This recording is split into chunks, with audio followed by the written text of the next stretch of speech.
Hi friends, welcome to my channel. ನಾನಿವತ್ತೊಂದು super tasty and healthy ಆಗಿರುವಂಥ ಸ್ವೀಟ್ನ ಮಾಡಿ ತೋರಿಸ್ಕೊಡ್ತಾ ಇದ್ದೀನಿ. ಮನೆಯಲ್ಲಿ 2 ಕಪ್ ಹಾಲಿದ್ರೆ ಸಾಕು, ನಾವು ಈ ರೀತಿ ಸ್ವೀಟ್ನ ಆರಾಮಾಗಿ ಈಸಿಯಾಗಿ ಮಾಡ್ಕೊಬೋದು.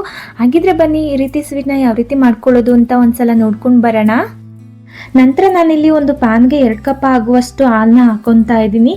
ನಿಮಗೆ ಎಷ್ಟು ಬೇಕು ಕ್ವಾಂಟಿಟಿ ನೀವು ನೋಡಿ ಮಾಡ್ಕೊಬೋದು. ನಾನು ಇಲ್ಲಿ 2 ಕಪ್ ಹಾಲಲ್ಲಿ ನಾನು ಸ್ವೀಟ್ನ ಮಾಡಿ ತೋರಿಸ್ಕೊಡ್ತಾ ಇದ್ದೀನಿ. ನಂತರ ನಾವು ಹಾಲನ್ನ ಮೀಡಿಯಂ ಫ್ಲೇಮ್ನಲ್ಲೇ ಇಟ್ಕೊಂಡು ಒಂದು ಕುದಿ ಬರೋವರೆಗೂ ಕುದಿಸ್ಕೊಬೇಕಾಗುತ್ತೆ. ಒಂದು ಕುದಿ ಬಂದ ನಂತರ ನಾನಿಲ್ಲಿ 1/4 ಕಪ್ ಆಗುವಷ್ಟು ಸಕ್ಕರೆನ ಸೇರಿಸ್ಕೊತಾ ಇದ್ದೀನಿ. ಸ್ವೀಟ್ ಜಾಸ್ತಿ ಅಥವಾ ಕಡಿಮೆ ತಿನ್ನೋರು ನೋಡಿ ಹಾಕೊಳ್ಳಿ. ನಾನು ತಗೊಂಡಿರೋ 2 ಕಪ್ ಹಾಲಿಗೆ ನಾನಿಲ್ಲಿ 1/4 ಕಪ್ ಸಕ್ಕರೆನ ಸೇರಿಸ್ಕೊತಾ ಇದ್ದೀನಿ. ಸಕ್ಕರೆ ಎಲ್ಲ ಕರಗಿ ಮತ್ತೊಂದ್ಸಲ ಚೆನ್ನಾಗಿ ಇನ್ನೊಂದ್ಸಲ ಕುದಿ ಬರೋವರೆಗೂ ಈ ರೀತಿ ತಿರುಗಿಸ್ಕೊಂಡು ನಾವು ಮಿಕ್ಸ್ ಮಾಡ್ಕೊಬೇಕು. ಸಕ್ಕರೆ ಎಲ್ಲ ಕರ್ಗೋವರೆಗೂ ಈ ರೀತಿ ಒಂದು 5 ನಿಮಿಷ ಮಾಡ್ಕೊಂಡ್ರೆ ಸಾಕು, ಮತ್ತೊಂದು ಕುದಿ ಬರೋ ತನಕ. ಸಕ್ಕರೆ ಎಲ್ಲ ಕರಗಿ ಮತ್ತೊಂದ್ಸಲ ಈ ರೀತಿ ಕುದಿ ಬಂದ ನಂತರ ನಾವು ಇದಕ್ಕೆ ಮಿಕ್ಸ್ ಮಾಡ್ಕೊಳ್ಳೋದಿಕ್ಕೆ ಕಾರ್ನ್ಫ್ಲೋರು ಮತ್ತು ಹಾಲಿನ ಪುಡಿನ ಸೇರಿಸ್ಕೊಬೇಕಾಗುತ್ತೆ. ನಾನಿಲ್ಲಿ ಒಂದು ಬೌಲ್ಗೆ 2 ಟೇಬಲ್ ಸ್ಪೂನ್ ಆಗುವಷ್ಟು ಹಾಲಿನ ಪುಡಿನ ಹಾಕೊತಾ ಇದ್ದೀನಿ.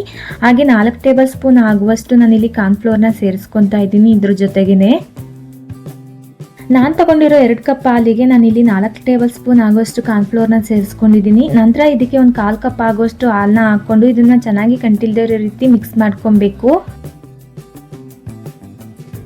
ಈ ರೀತಿ ಮಿಕ್ಸ್ ಮಾಡ್ಕೊಂಡಿರೋ ಕಾರ್ನ್ಫ್ಲೋರ್ ಮಿಶ್ರಣ ಏನಿದೆ ಇದನ್ನ ಕುದಿತಿರೋ ಹಾಲಿಗೆ ಸೇರಿಸ್ಕೊಂಡು ಮತ್ತೊಂದ್ಸಲ ಚೆನ್ನಾಗಿ ಮಿಕ್ಸ್ ಮಾಡ್ಕೊಬೇಕಾಗುತ್ತೆ, ಗಂಟಿಲ್ದೇ ಇರೋ ರೀತಿ.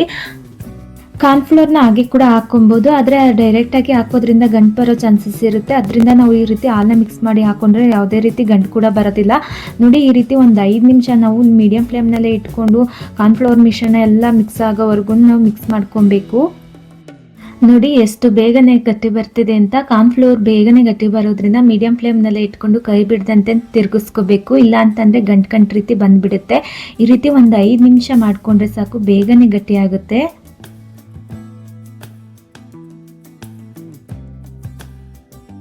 ಈ ರೀತಿ ನಾವು ಒಂದು 10 ನಿಮಿಷ ಮೀಡಿಯಂ ಫ್ಲೇಮ್ನಲ್ಲೇ ಇಟ್ಕೊಂಡು ಮಾಡ್ಕೊಂಡಿದ್ದಾದ ನಂತರ ನಾವು ಇದಕ್ಕೆ ಏಲಕ್ಕಿ ಪುಡಿನ ಸೇರಿಸ್ಕೊಬೇಕಾಗುತ್ತೆ. ನಾನಿಲ್ಲಿ ಒಂದು 1/4 ಟೇಬಲ್ ಸ್ಪೂನ್ ಆಗುವಷ್ಟು ಏಲಕ್ಕಿ ಪುಡಿನ ಸೇರಿಸ್ಕೊತಾ ಇದ್ದೀನಿ. ಏಲಕ್ಕಿ ಪುಡಿನ ಸೇರಿಸ್ಕೊಂಡ ನಂತರ ನಾವು ಎಲ್ಲನೂ ಚೆನ್ನಾಗಿ ಮಿಕ್ಸ್ ಮಾಡಿಕೊಂಡು ಮತ್ತೊಂದ್ಸಲ ಕುದಿಸ್ಕೊಂಡ್ರೆ ಸಾಕು. ನೋಡಿ ಯಾವ ರೀತಿ ಗಟ್ಟಿ ಬಂದಿದೆ ಅಂತ. ಇಷ್ಟು ಗಟ್ಟಿ ಬಂದರೆ ಸಾಕು. ಈಗ ನಾವು ಸ್ಟವ್ನ ಆಫ್ ಮಾಡಿಕೊಂಡು ನಾವು ಇದು ತಣ್ಣಗಾಗೋಕ್ಕಿಂತ ಮುಂಚೆನೇ ಯಾವುದಾದ್ರೂ ಬೌಲ್ಗೆ ಅಥವಾ ಒಂದು ಪ್ಲೇಟ್ಗೆ ಹಾಕೊಬೇಕಾಗುತ್ತೆ. ನೋಡಿ, ನಾನು ಈ ಥರ ಬೌಲ್ಗೆ ಸ್ವಲ್ಪ ಎಣ್ಣೆನ ಸವರ್ಕೊಂಡು ನಾವು ಮಾಡಿಟ್ಟಿರೋ ಮಿಶ್ರಣ ಏನಿದೆ ಅದು ತಣ್ಣಗಾಗೋಕ್ಕಿಂತ ಮುಂಚೆನೇ ನಾವು ಹಾಕೊಬೇಕು. ನೋಡಿ, ಈ ರೀತಿ ಎಲ್ಲನೂ ಹಾಕ್ಕೊಂಡು ನಾವು ಒಂದು 10 ನಿಮಿಷ ತಣ್ಣಗಾಗೋಕೆ ಬಿಡಬೇಕಾಗುತ್ತೆ. ಇದನ್ನ ಫ್ರಿಡ್ಜ್ನಲ್ಲಿ ಇಟ್ಟು ತಣ್ಣಗೆ ಮಾಡೋ ಅವಶ್ಯಕತೆ ಏನಿಲ್ಲ. ಹೊರಗಡೆ ಒಂದು 10-20 ನಿಮಿಷದಲ್ಲಿ ಇದು ಬೇಗನೆ ತಣ್ಣಗಾಗ್ಬಿಡುತ್ತೆ. ಒಂದು 10 ನಿಮಿಷ ಬಿಟ್ಟರೆ ಸಾಕು ಇದು ತಣ್ಣಗಾಗೋಕ್ಕೆ. ಒಂದು 10 ನಿಮಿಷ ಬಿಟ್ಟು ತಣ್ಣಗಾದ ನಂತರ ನೋಡಿ ನಾವು ಹಾಕಿರೋ ಹಾಲಿನ ಮಿಶ್ರಣ ಎಲ್ಲ ಯಾವ ರೀತಿ ಗಟ್ಟಿ ಬಂದಿದೆ ಅಂತ. ನೋಡಿ, ಸೈಡೆಲ್ಲ ಯಾವ ರೀತಿ ಬಿಟ್ಕೊತಾ ಇದೆ ಅಂತ. ಇದನ್ನು ನಾವು ಒಂದು ಪ್ಲೇಟ್ಗೆ ಟ್ರಾನ್ಸ್ಫರ್ ಮಾಡ್ಕೊಬೇಕು. 2 ಕಪ್ ಹಾಲಿನಿಂದ ಈ ರೀತಿ ಸ್ವೀಟ್ನ ಆರಾಮಾಗಿ ಈಸಿಯಾಗಿ ಮಾಡ್ಕೊಬೋದು ಒಂದು 10 ನಿಮಿಷದಲ್ಲೇ. ಅದರಲ್ಲೂ ಮಕ್ಕಳಿಗಂತೂ ಸ್ವೀಟ್ ಅಂತ ಅಂದರೆ ತುಂಬಾ ಇಷ್ಟಪಟ್ಟು ತಿಂತಾರೆ. ಈ ರೀತಿ ಒಂದ್ಸಲನಾದರೂ ಟ್ರೈ ಮಾಡಿ ನೋಡಿ, ತುಂಬಾ ಚೆನ್ನಾಗಿರುತ್ತೆ ಟೇಸ್ಟ್ ಅಂತೂ. ಈ ರೀತಿ ಒಂದು ಪ್ಲೇಟ್ಗೆ ಟ್ರಾನ್ಸ್ಫರ್ ಮಾಡ್ಕೊಂಡು ನಂತರ ನಾವು ಇದನ್ನು ಕಟ್ ಮಾಡ್ಕೊಬೇಕಾಗುತ್ತೆ ಒಂದು ಚಾಕುನಿಂದ. ನೋಡಿ, ನಾನು ಕಟ್ ಮಾಡಿ ತೋರಿಸ್ತೀನಿ ಈ ರೀತಿ ಎಷ್ಟು ಸಾಫ್ಟಾಗಿ ಬಂದಿದೆ ಅಂತ. ಈ ರೀತಿ ಸ್ವೀಟ್ನ ಒಂದ್ಸಲನಾದರೂ ಟ್ರೈ ಮಾಡಿ ನೋಡಿ, ತುಂಬಾ ಟೇಸ್ಟಿಯಾಗಿ ಬರುತ್ತೆ ಸ್ವೀಟು. ಈ ರೀತಿ ಸ್ವೀಟ್ನ ಮಾಡಿಕೊಟ್ರೆ ಮಕ್ಕಳಿಂದ ಹಿಡಿದು ದೊಡ್ಡವ್ರ ತನಕ ತುಂಬಾ ಇಷ್ಟಪಟ್ಟು ತಿಂತಾರೆ. ಹಾಗಿದ್ರೆ ಇವತ್ತಿನ ಈ ರೆಸಿಪಿ ವಿಡಿಯೋ ನಿಮ್ಮೆಲ್ಲರಿಗೂ ಇಷ್ಟ ಆಗಿದೆ ಅಂತ ಅಂದ್ಕೊಂಡಿದ್ದೀನಿ. ಇಷ್ಟ ಆಗಿದ್ರೆ ಹಾಗೆ ಒಂದು ಲೈಕ್ ಕೊಡಿ. ಹಾಗೆ ನಿಮ್ಮ ಅನಿಸಿಕೆ ಅಭಿಪ್ರಾಯಗಳನ್ನ ಕಮೆಂಟ್ ಮೂಲಕ ತಿಳಿಸೋದನ್ನು ಮರಿಬೇಡಿ.